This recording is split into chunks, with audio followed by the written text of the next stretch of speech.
Agaw eksena ang South African singer and songwriter na si Tyla sa kanyang pagdalo sa taunang Met Gala sa New York.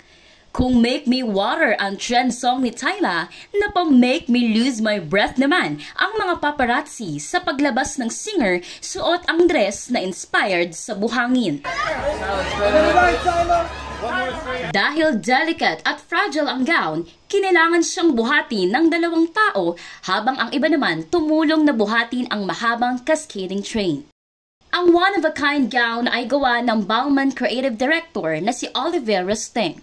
Committed daw si Tyla sa dress code na Garden of Time para sa gala ngayong taon. Kaya naman bukod sa sun-inspired gown, may hawak din siyang hourglass.